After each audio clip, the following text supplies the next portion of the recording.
Kibernetinis saugumas yra tokia sritis, kuri skirta apsaugoti duomenis, kadangi viskas keliasi dabar šiuo metu į skaitmeninę erdvę ir kuo toliau, tuo daugiau mes naudojam tų skaitmeninių dalykų, jungtis kažkur, tai tuo daugiau hakeriai arba būtų žmonės, kurie nori jas nulaužti, jas skverbiasi ir mūsų kaip kibernetinių saugumo specialistų darbas yra apsaugoti tas sistemas.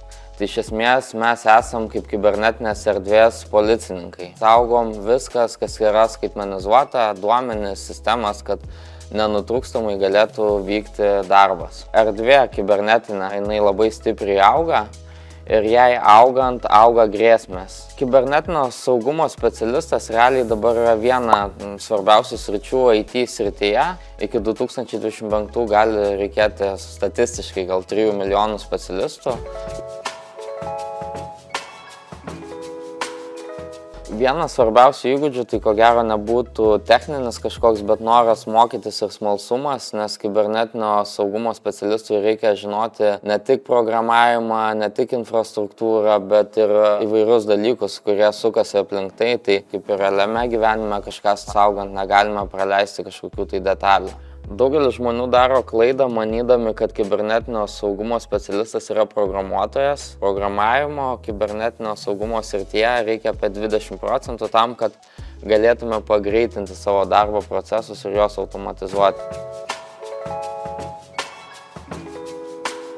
Pagrinde naudojame populiariausią kalbą dabar, tai būtų Pythonas, C# bei PowerShell daug naudojame priklausomai nuo infrastruktūros. Bet realiai kibernetinio saugumo specialistas, kas jam yra svarbiausia, tai yra tinklų inžinerija, etinis įsilaužimas, gebėjimas žiūrėti metraščius ir gebėjimas suprasti infrastruktūrą. Kiekvienas gali rasti tai, kas jam patinka, sakykime, nes yra tas kibernetinis saugumas, kur mes įsilaužiame į sistemas etiškai, parodyti jų spragas.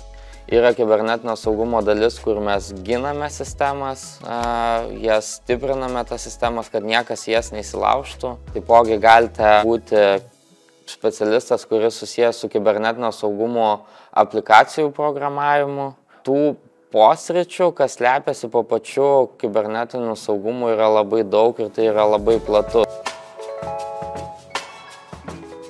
Yra inžinierius, yra analitikas, yra programuotojas, yra kibernetinio saugumo vadybininkas. Manau, kiekvienas gali išsirinkti savo tinkamą sritį ir kur jisai galėtų realiai dirbti. Nuo savęs ir nuo kitų Code Academy dėstytojų linkėčiau tikrai prisijungti mūsų kibernetinio saugumo kursą, kur tikrai atrasite save šitoje srityje. Grėsmių kibernetinėje erdvėje skaičius didės kiekvienais metais ir mūsų suvokimas apie jas taipogi duos mums kontekstą, kaip galime save apsaugoti ir kur galime mes tai pritaikyti.